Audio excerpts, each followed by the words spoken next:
చాలామంది సీనియర్ నాయకులు చాలా రకాలుగా మాట్లాడారు. అదే సమయంలో ఈ పార్టీలో ముఖ్య నేతగా ఉన్నటువంటి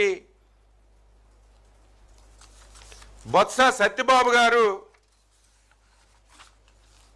బహిరంగంగా వైఎస్ మృతి వెనక జగన్ హస్తం ఉందని సాక్షాత్తు నీ దగ్గర ఉన్నటువంటి బొత్స సత్యబాబు గారు ఆవేళ మాట్లాడారు.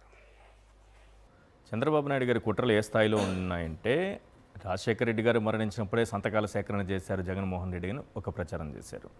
తర్వాత అది ఎంత దూరం తీసుకెళ్లారంటే, రాజశేఖర రెడ్డి గారి మరణం వెనుక జగన్మోహన్ రెడ్డి గారు ఉన్నారని బొత్స సత్యనారాయణ గారు అచ్చెన్నాయుడు గారికి చెప్పారట.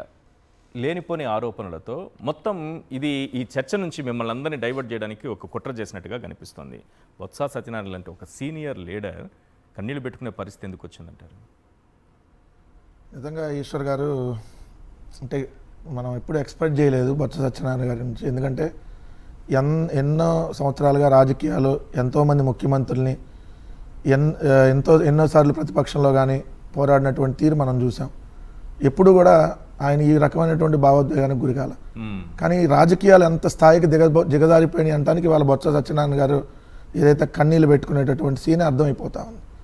అంటే అంత సీనియర్ లీడర్ని ఆ విధంగా కంటతడి పెట్టేటట్టుగా ఆయన బాధపడేటట్టుగా చేసినటువంటి వ్యక్తి ఎవరంటే అచ్చెన్నాయుడు ఈరోజు.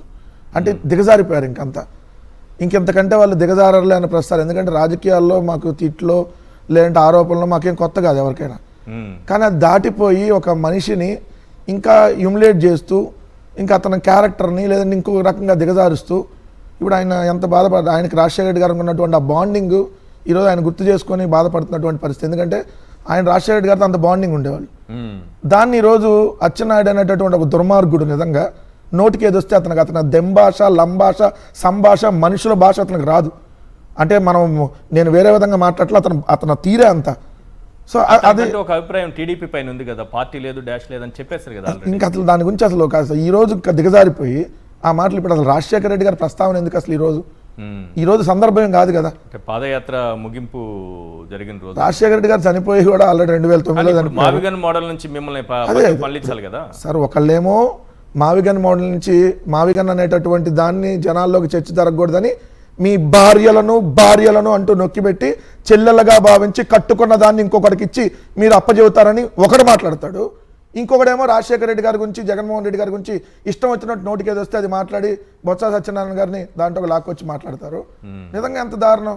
నిజంగా రాజశేఖర రెడ్డి గారి మరణానికి సంబంధించిన వ్యాఖ్యానాలు నిజంగా ఆయన చేస్తుంటే అధికారంలో వీళ్ళే ఉన్నారు కదా సార్. 2014-19 ఏదో పడవచ్చుగా మరి. ఇప్పుడు కూడా వాళ్ళే అధికారంలో ఉన్నారుగా.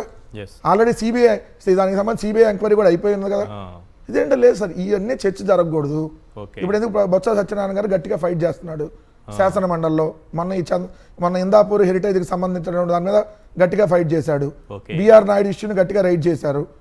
సో బలమైనటువంటి ఒక వ్యక్తిగా వైఎస్ఆర్ కాంగ్రెస్ పార్టీకి ఒక బలమైనటువంటి వ్యక్తిగా అక్కడ ఉత్తరాంధ్రకు సంబంధించి ఉన్నాడు. ఇలాంటి వాళ్ళందరినీ కొంచెం ఆయనకి ఈ మధ్య హెల్త్ ఇష్యూస్ వచ్చున్నాయి. సో ఆ హెల్త్ ఇష్యూస్ వచ్చిన ఇంకా వాళ్ళని ఇబ్బంది పెడితే అసలు ఈ భూమి లేకుండా చేయాలని ఏమన్నా కుట్ర పడుతున్నారేమో.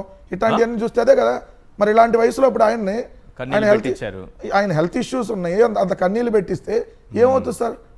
కొంచెం హార్ట్ ఇష్యూస్ ఉన్నాయని మీరే చెప్పండి. అంటే ఏ స్థాయికి వాళ్ళు వెళ్ళిపోయారో చూడండి. ఒకటి భార్యల దగ్గరికి వెళ్ళిపోయారు, ఇంకోటి డైరెక్ట్గా వ్యక్తుల్ని సజీవంగా లేకుండా అనేటటువంటి దాంట్లో మానసిక క్షోభ గురి చేసే పరిస్థితి తీసుకెళ్తా ఉన్నారు. అంటే ఎక్కడికి పోతున్నాయి రాజకీయాలు? ఎన్టీఆర్ దగ్గర సక్సెస్ అయింది కదా అదే ఫార్ములా.